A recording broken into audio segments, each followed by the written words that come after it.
Who won the Golden Boot? Mo Salah. And how many Golden Boots is that?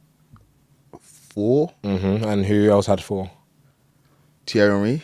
What? So please, how are you going to convince people that Salah's not better than Henry? Because I've watched both, and no one's going to tell me that Salah's better than Henry. But there's no, what record does Henry have now that Salah hasn't broken? Well, this is how football moves on, right? Because new generations tell the tales. New generations tell the story. So back in the day, I'm sure that Babe Ruth was the GOAT.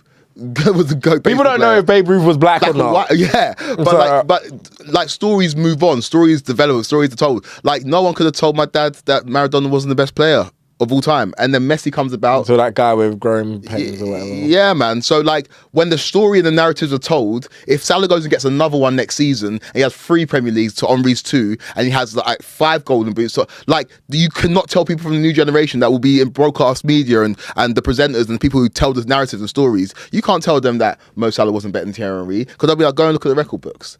Like, what can we do about that? Can't do anything about it. Because it happened. And we saw it. And Mo Salah is cold. And they'll go and pull up the comps and be like, what, he scored against every big team? Like, he scored a worldie against every big team. In his catalogue, he has got at least 2 worldies against every team. Bro. That's what them man were doing back then. That's what they'll do. And so no one could tell a kid that who hasn't seen Henry play that Mo Salah wasn't better than Henry. And they'll be like, what, Henry didn't score in finals? But we've watched both and we still think Henry's better. He is better. So this is the old head situation, which we're starting to get now because we're there, old bro. heads. Yeah, we're starting to get it because we've witnessed 2 different generations, I guess. So like the same way it happens in basketball, and you can become a bitter old head or you can be someone that just gets with the times. Do you feel like because you think football's getting worse, do you feel like you're going to end up being a bitter old head, or do you actually feel like you'll be... Yeah, no one will be able to tell me nothing, right? Yeah. So like even for like Lamine Yamal... Word to... Nah, I'm not going to say what kind of race the doctor was. Bro, I was about to do it. I know you're about to do it. I know you're about to do it. So like, you can't tell me anything about Lamine Yamal. Lamine Yamal might go and get 10 Ballon d'Ors, and he might go and get a World Cup. Like, not 10 Ballon d'Ors, but Lamine Yamal might go and get more Ballon d'Ors than Messi. And he won't. It's impossible. If Lamine Yamal gets more Ballon d'Ors than Messi, I think Lamine Yamal's better than Messi. Nobody's better than that guy. No. Hear me out. Whoa. That guy. Hypothetically, and this can't be true, but hypothetically. Yeah. Because we've already seen Lamine Yamal at the age of 16, 17. Yeah. This is better than Messi at 16, 17. Oh, 100%. So for him to get 10 Ballon d'Ors, if that's what you said, that criteria, he would have to be put in better seasons than these for 10 years straight. Yeah. If he does that for 10 years straight, and bear in mind he's been doing this from the age of like 16, so he does this from 16 to 26. Yeah. Who's going to tell him he's not the best footballer in the world? Well, of all time. Of all time. Yeah, but then I can just still be there like, did he score 50 league goals in a season? If he gets the Ballon d'Ors, he's probably going to, because to get a Ballon d'Or, it's going to have to be better than this season. Getting a Ballon d'Or is going to be a lot easier because, like I say, football's... No, but cool, he's got what? 20-something assists and how many? Like 15 Bro, goals. They want to give him the Ballon d'Or this year. Yeah, but they're not going to give him the Ballon d'Or this I know, year. but like in Messi and Ronaldo's era, bro, like Ronaldo scored like 70 goals and not exactly. get the Ballon d'Or. So what I'm saying is that he's going to have to better this already crazy season in which he's had Yeah. I think Messi's legacy is also enhanced by having Cristiano Ronaldo there. Like, for sure. Bro, we were just watching unadulterated greatness. Brother, it was crazy. It was like it was fake. It ruined it actually ruined the generation. It ruined the perception of what a good footballer is. Because like now, if you're a striker and it's like back in the day, 1 and 2 was the standard.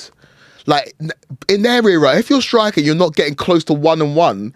You're thinking, are you actually that good? Like, and made Lewandowski step up his level. Do you know what I mean? To get like 1 and 1, and Zlatan had some years like that. But like, nobody can tell me that anybody who's better at football than Messi, because I saw it with my own 2 eyes. That guy was fake. And at the end of his career, as an old man, where he wasn't running, walking around the pitch at the World Cup in 2022, Tony, you were there. That nigga still was better than everybody, and it wasn't close. Assist here, putting Vardy on the blender there, like 2 goals in the World Cup final, and it wasn't even good Messi. It was Messi just walking about, old man, I'm done, I'm going to move to America next month. Like, bro, he is the greatest of all time, and we'll never see anything better, ever. Unless Lamine Yamal becomes unless he wins 10 Ballon d'Ors, bro. This is what I'm saying. Because don't get twisted, I don't think Lamine Yamal would be a better footballer than Messi. But Lamine Yamal, already has to do better than this season. So and add the numbers to win a Ballon d'Or. With the ball at his feet, is he better than Messi?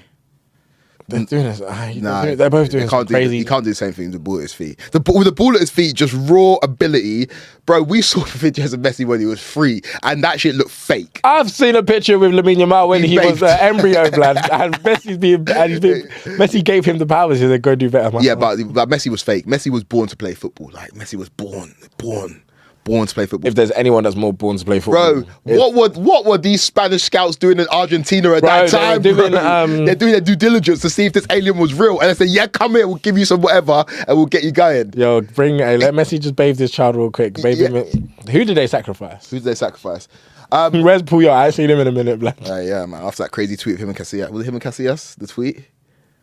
No, it was who did he call? He called someone Blackie. No, he did. I can't bring up what. Torre. Yeah, but then he did. The Casillas thing where they said they were together or something. Do you remember? Yeah, I do. But I think someone hacked them or something. Yeah. Said like them two were in a relationship. Do you remember? Yeah. It was crazy. Yeah, bro, at TalkSport, I was producing. It was a crazy couple of hours trying to find out if this was real. What the captain of Barcelona, captain of Spain are in a relationship together. Or captain of Real Madrid, they're in a relationship together. I remember that. Bro, it's crazy. All right, what else happened in football? Because we need to round up the season, right? So who's your player of the season? It has to be Mo Salah, even though he didn't do anything like pre-Ibiza, pre-DXB, pre-Ocean Beach. He didn't do anything for like a minute. I think since PSG, and that was in like February. He didn't do anything after that. Nah. So it's still gonna have to be him because what he was doing before that was crazy. So 29 goals and 18 assists, which is still, and to not do anything by February is insane.